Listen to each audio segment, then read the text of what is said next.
बिस्मिल्लाहिर्रहमानिर्रहीम। अस्सलाम वालेकुम नाज़रीन। कामरान अरशद आपकी खिदमत में हाजिर है।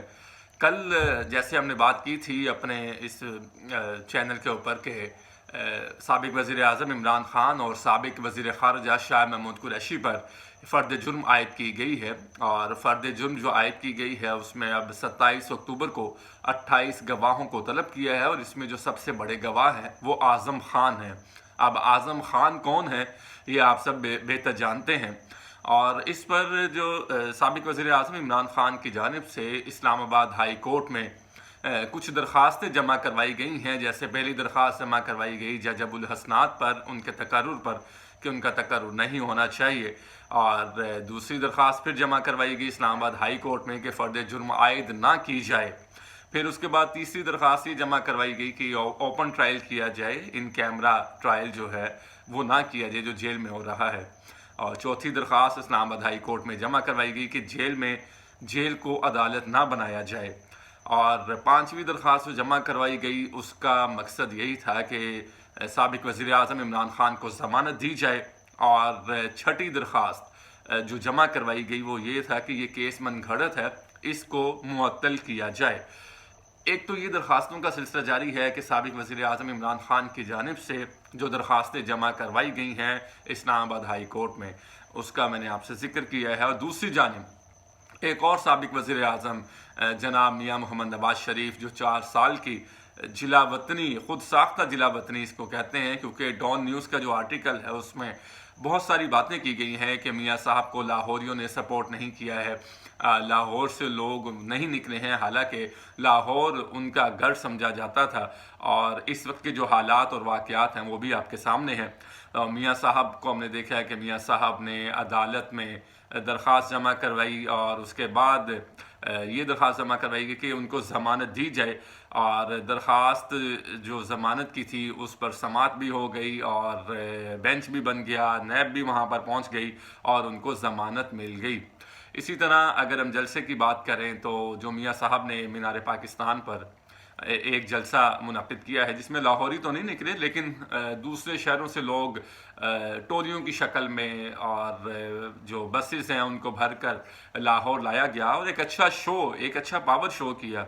और जो साबिक वज़ीर आज़म नवाज शरीफ है उनकी तकरीर भी बहुत शानदार थी। अगर हम उनकी तकरीर को देखें तो उनका विज़न उन्होंने दिया, मसाइल को एक्नॉलेज किया और उसके बाद उसका सलूशन भी दिया कि अब जब हमारी हुकूमत आएगी तो हम उसमें ये सारी चीज़ें करेंगे। लेकिन एक सवाल ये है कि सबसे बड़ा जो चैलेंज है इस मुल्क में वो मुआशी चैलेंज है। मुआशी चैलेंज से निमटने के लिए जब साबिक वज़ीर आज़म की टीम को मैं देखता हूँ तो उनके बगल में खड़े जो साबिक वज़ीर ख़जाना हैं पाकिस्तान के, इसहाक डार, वो वहाँ पर मौजूद रहे।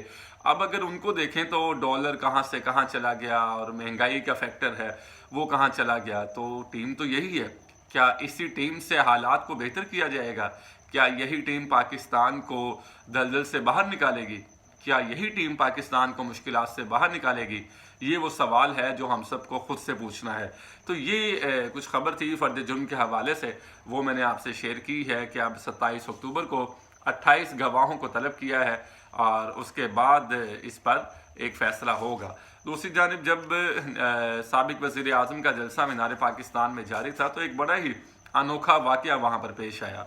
वो वाक़या ये था कि लेडी वेलिंगटन अस्पताल के करीब पीटीआई के कुछ नौजवान जो पीटीआई के झंडे उठा रखे थे, 8 से 10 नौजवान थे, वो आए और उन्होंने आई पीटीआई के नारे बुलंद करना शुरू कर दिए। जिसके बाद हमने देखा है कि वहाँ के जो पुलिस है वो दौड़ी उनके पीछे और वो बच्चे भाग निकले। तो अब ये इतना खौफ है, क्या यही वो लेवल प्लेइंग फील्ड है जिसकी मरीम नवाज साहिबा बात करती हैं कि सिर्फ उनकी पार्टी हो और इलेक्शन हो? अब इलेक्शन भी करीब है, उसकी डेट भी अनाउंस होने वाली है। तो ये क्या जो जमात पाकिस्तान तहरीक इंसाफ है उसको इजाज़त दी जाएगी आगे इलेक्शन में, या जो भी झंडा उठाएगा उसके पीछे पुलिस भागेगी? क्योंकि हमने देखा है कि उनको इजाज़त दी गई कि वो काना में एक जलसा मुनक़िद करें, तो उन्होंने वर्कर्स कन्वेंशन का इनेकाद किया काना में, जहाँ पर पाकिस्तान तहरीक इंसाफ के नौजवानों की एक बहुत बड़ी तादाद मौजूद रही। लेकिन जैसे ही कन्वेंशन इजाज़त के बगैर शुरू हुआ वहाँ पर वहाँ की मकामी पुलिस पहुँची, पुलिस ने पहुँच कर वहाँ नौजवानों को गिरफ़्तार किया और उसके बाद वो उनको अपने साथ ले गए। उसके बाद जो वहाँ वर्कर्स कन्वेंशन था उसके हालात और वहाँ पेश आने वाले वाक़यात आप इमेजिन कर सकते हैं। तो ये लेवल प्लेइंग फील्ड जो है, इसको हमें पहले इसका तयन करना होगा कि लेवल प्लेइंग फील्ड क्या है और अब आगे क्या होने जा रहा है। तो ये जो दो जलसे जिनका अहवाल मैंने आपसे ज़िक्र किया है कि एक तरफ मीनार पाकिस्तान का जलसा और दूसरी जानिब जो साबिका हुकूमत रही है पाकिस्तान में, पाकिस्तान तहरीक इंसाफ की, उनका वर्कर्स कन्वेंशन, ये वो चीज़ें हैं कि जो हमें ख़ुद से सोचनी हैं और उन लोगों को भी सोचनी है कि अब तो इलेक्शन अनाउंस होने वाले हैं, तो इलेक्शन में पाकिस्तान तहरीक इंसाफ के साथ क्या रवैया होगा और उनको कितनी स्पेस दी जाएगी कि वो अपनी इलेक्शन कैंपेन को आगे बढ़ाएं। क्योंकि जब हम आईन पाकिस्तान 1973 का जो कॉन्स्टिट्यूशन है उसका मुताला करते हैं तो हर शख्स को आज़ादी हासिल है बोलने की, कहने की, क्योंकि पाकिस्तान में जमहूरियत है और हर शख्स को आज़ादी है कि वो इलेक्शन में हिस्सा ले। हर पार्टी को इजाज़त है कि वो इलेक्शन से पहले अपनी इलेक्शन कैंपेन करे, लोगों को स्ट्रेंथन करे, लोगों को ये बताए कि वो उनके हालात को कैसे बदलेंगे। तो क्या लेवल प्लेइंग फील्ड कौन सी है और क्या ये लेवल प्लेइंग फील्ड है, ये वो सवाल है जो सबको खुद से पूछना है। अब तक के लिए इतना ही। इंशाल्लाह अगली वीडियो के साथ आपसे दोबारा गुफ्तगू करेंगे। अपना ख्याल रखिएगा। अल्लाह हाफिज़।